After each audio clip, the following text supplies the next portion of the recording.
100. Jump maybe 50, flat left to flat left. 200. Yeah, he's got something. He is going to be something special. Rightish big jump, go 150. Rightish jump maybe. Richard turned around to me and said, "Dad, all I want to do is drive. I'm going to be a rally driver." And with that, he fell asleep. Low, 50 fast lane. Plus. Too easy.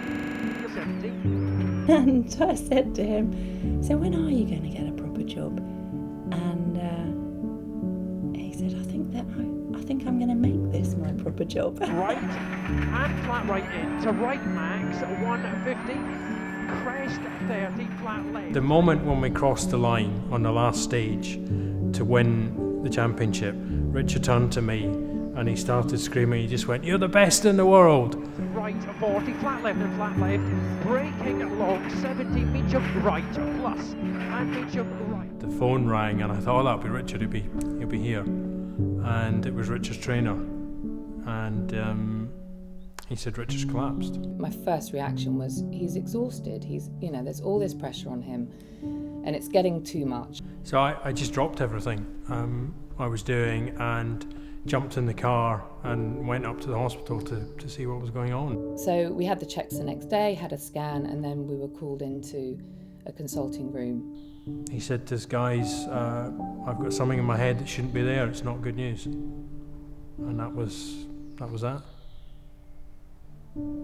I just remember Richard was very calm. Richard was very, very much like, right, okay, what do I do now? What's next? Whereas I was completely beside myself.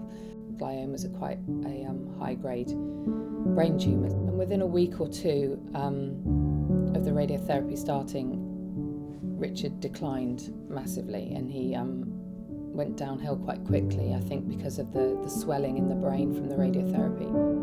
And Zoe, myself, and quite a few other people were spending a lot of time with him. And one minute he would say, I feel perfectly normal. Everything's normal," and then the next minute he'd be quite ill. And by that point, Richard's, which we now know were seizures, these little funny moments he was having, his seizures were longer, they were coming more frequently. Almost seeing his scalp getting burned, hair falling out. It's really, really hard. It's really tough. But there were some great times. He spent a lot of time out of hospital. We spent a particularly great Christmas with Zoe and Zoe's family. And he was in good spirits, even though there were days, dark days, where he would hate the fact it was happening to him. Why is it happening to me? One of the fittest people I've ever met, and he's, dealing with brain cancer, and it's very hard to get your head around that, really.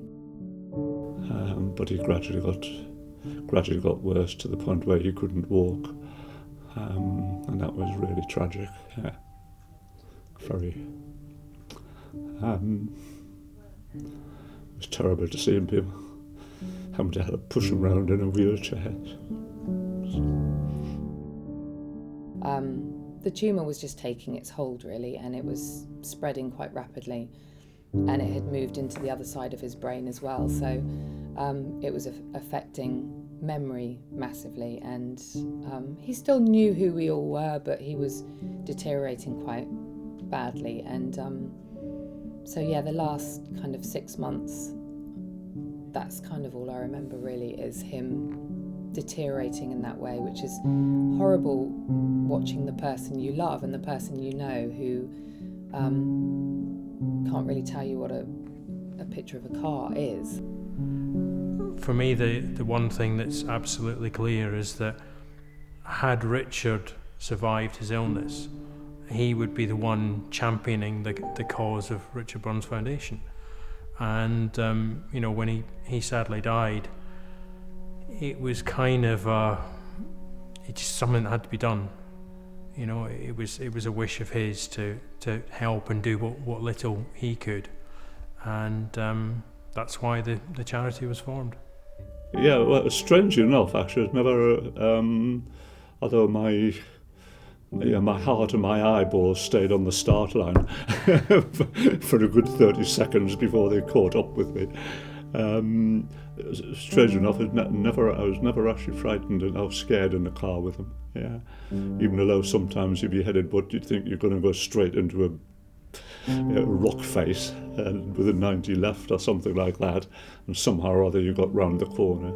Even under those circumstances, he just seemed to have that total control of the car. But for me, I'll always remember Richard the rally driver, but more so Richard the person and everything he stood for.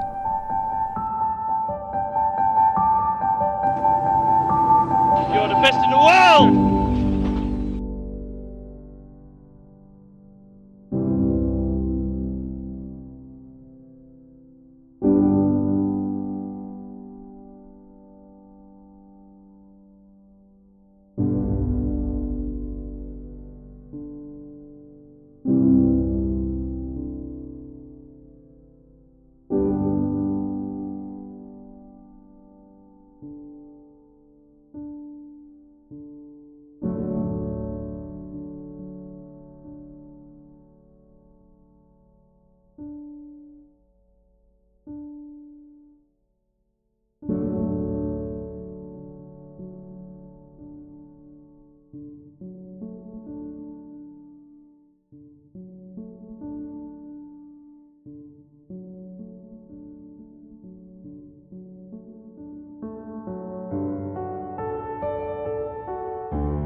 Richard Burns, 2001 World Rally Champion. How does that sound?